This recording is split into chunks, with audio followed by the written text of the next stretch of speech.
Cette année, nous célébrons les 50 ans de Iron Fist, ce personnage que vous connaissez, qui ne fait pas partie des héros de premier plan comme Spider-Man ou les Avengers, mais qui a cette notoriété assez incroyable et qui fait, comme Luke Cage par exemple, eh bien, partie de ces personnages cultes qui ont illustré nombre d'épisodes que vous avez lus de différentes séries et des séries à eux d'ailleurs, puisqu'il y avait, vous le savez, dans les années 80, les Heroes for Hire, les héros à louer. Et il y a eu bien sûr les séries Netflix consacrées à ces personnages, notamment la série Iron Fist qui n'a pas remporté tous les suffrages. Certains l'ont aimé, mais beaucoup l'ont détesté. Et c'est vrai que la série a eu du mal à plaire à un grand nombre et je ne l'ai pas vu à titre personnel, donc je vais pas émettre un jugement dessus, mais c'est un personnage qui a longtemps été cultissime. Il a notamment été dessiné par Monsieur John Byrne dans les années 80 et ça fait vraiment figure de personnage culte. Il a eu droit au fil des années à des nombreuses séries et notamment des relectures et des remises à niveau par des grands noms. On a notamment des épisodes signé Ed Brubaker qui ont fait l'objet d'un omnibus qui vient de sortir, dont on parlera très bientôt sur la chaîne, et d'une réédition en deluxe, ce très beau format deluxe de la série complète, les 12 numéros, une série de 2014 par monsieur Cary Andrews. Cary Andrews, vous le connaissez, c'est un dessinateur, scénariste et réalisateur de films, il a quand même fait 3 films, de talent,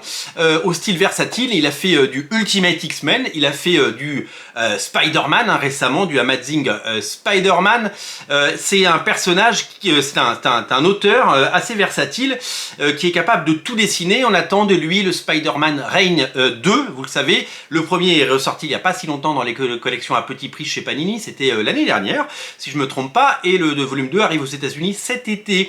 La suite de Reign, le sorte de Dark Knight de Spider-Man. Il a, pendant 12 numéros, pendant une année, en 2014, eh bien, accompagné le destin de Iron Fist, des épisodes qui sont déjà sortis et qui ressortent en intégrale donc dans ce Deluxe.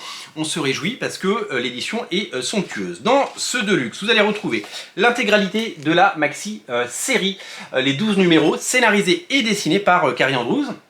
Vous allez découvrir l'étendue de son talent, son style inimitable et ses dessins absolument flamboyants, parce que moi c'est un dessinateur que j'affectionne tout particulièrement.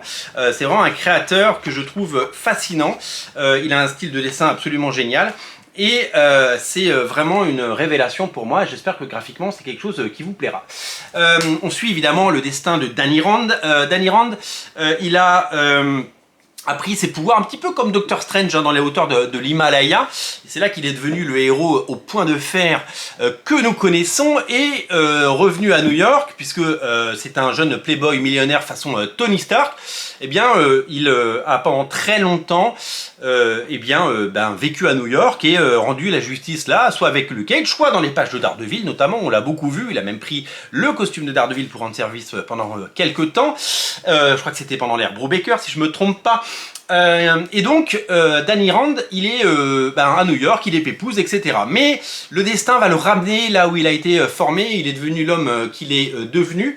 Il va repartir dans l'Himalaya et dans une nouvelle quête. Et c'est c'est cette histoire que Cary Andrews nous raconte. Si vous êtes fan du style à la fois dynamique et complètement incroyable de Cary Andrews, je pense que vous allez être séduit et que vous allez pouvoir prendre un maximum de plaisir à découvrir ce récit. Des histoires modernes d'Iron Fist, il n'y en a pas des millions. Il y a évidemment celui-là, il y a le fameux Omnibus, dont je vous ai parlé tout à l'heure, par notamment Ed Brubaker et David Aja. C'est un personnage qui a eu droit à de nombreuses maxi-séries de luxe, un petit peu comme Moon Knight. On avait parlé de Moon Knight il n'y a pas très longtemps dans une vidéo de comment débuter Moon Knight.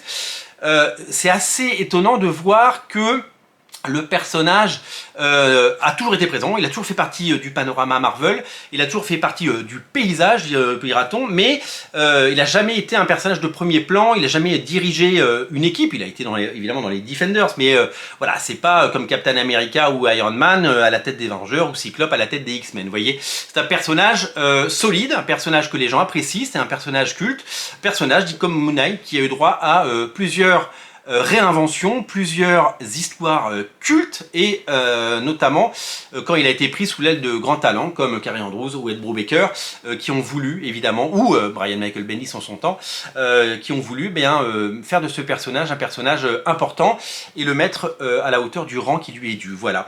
Je vous invite à découvrir cet album si vous êtes fan de Iron Fist. En gros, pour débuter Iron Fist, il y a 2 récits. Il y a l'Omnibus, dont on parlera plus tard, et celui-là. Voilà, c'est vraiment pour moi les 2 meilleurs conseils que je pourrais vous faire si vous voulez des histoires modernes et cultes et classiques et bien écrites sur le personnage d'Iron Fist. Et bien, c'est là-dessus qu'il faut se tourner. Je vous invite à découvrir ces bouquins, ce récit.